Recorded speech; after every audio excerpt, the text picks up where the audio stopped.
After 13 weeks, the Chicago Bears are still in prime position to get the number one overall pick in the 2024 NFL Draft. This after the Carolina Panthers lost once again, dropping to 1-11. So let's talk about this, people. What is going on, y'all? Faiz Sports all back at it with another video talking, of course, some NFL. Here to talk about the Chicago Bears and here to talk about the Bears' prime positioning for the number one overall pick as we are inching closer towards the end of the season, folks.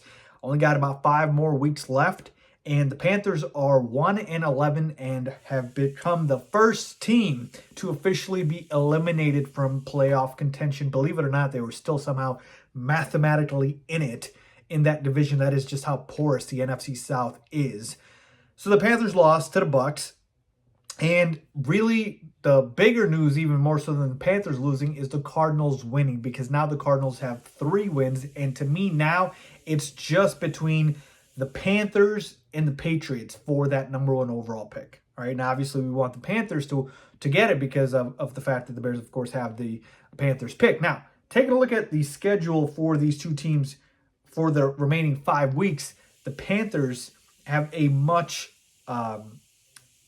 easier schedule than the Patriots do, but obviously the Patriots have one more win than the Panthers do. So the Panthers, currently being 1-11, their next 5 games are at the Saints, against the Falcons at home, against the Packers, against the Jaguars, and at home against the Bucs. Now, to me, obviously they're worse than all these teams. Certainly the Saints, the Jaguars, and even the Packers, you could say, yeah, they are probably going to lose those for sure.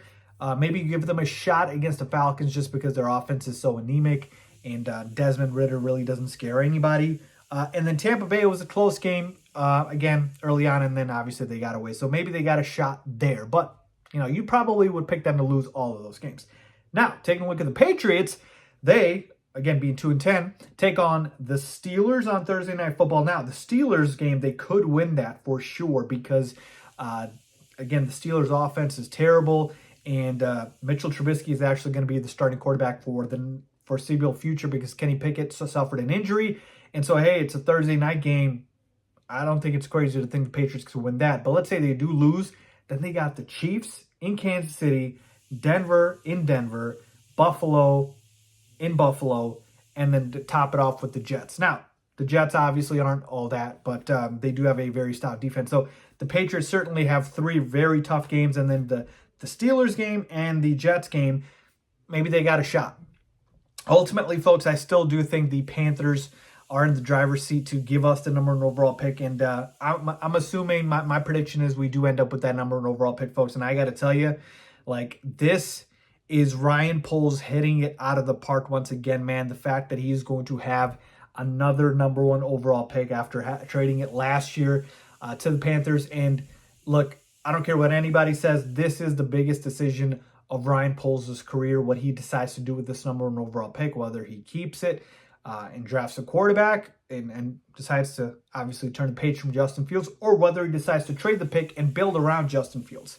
I've given my thoughts on it, and I'll give it in future videos, but for the most part, folks, that decision is going to be the biggest decision of Ryan Poles' career. All right, let's see what he does, because the first time around, he hit it out of the park. All right, trading away that number 1 overall pick was the right decision. Getting all those pieces, getting DJ Moore, yeah. And I know people could be saying, Faiz, how can you say that? He passed upon CJ Stroud. Folks, first of all, almost everybody was taking Bryce Young over CJ Stroud in that draft. Hindsight is 2020. I know it's easy to say. So if the Bears kept the number 1 pick, I think they would have taken Bryce Young. And the other thing, too, is you don't get DJ Moore if you keep Bryce Young or even CJ Stroud. So you would really not have any weapons there with those quarterbacks. So DJ Moore's been a godsend for us, and obviously I don't want him anywhere else. So to me, the biggest decision is going to be what he does with the number 1 overall pick, because I do think we get it. And yeah, now it's just, trying to wait and see what happens with the rest of the season. 5 weeks remaining. Panthers and Patriots, 2 teams locked in or going head-to-head for that number 1 overall pick. Bears fans or Panthers fans for the remaining 5 weeks. Let's see what happens here. Let me know what you guys think, folks. Leave a comment down below. Do you think the Panthers get the number one overall pick? Or do you think, hey, the Patriots have a shot to get it just because of how tough their schedule is? Leave a comment down below as always. Thanks.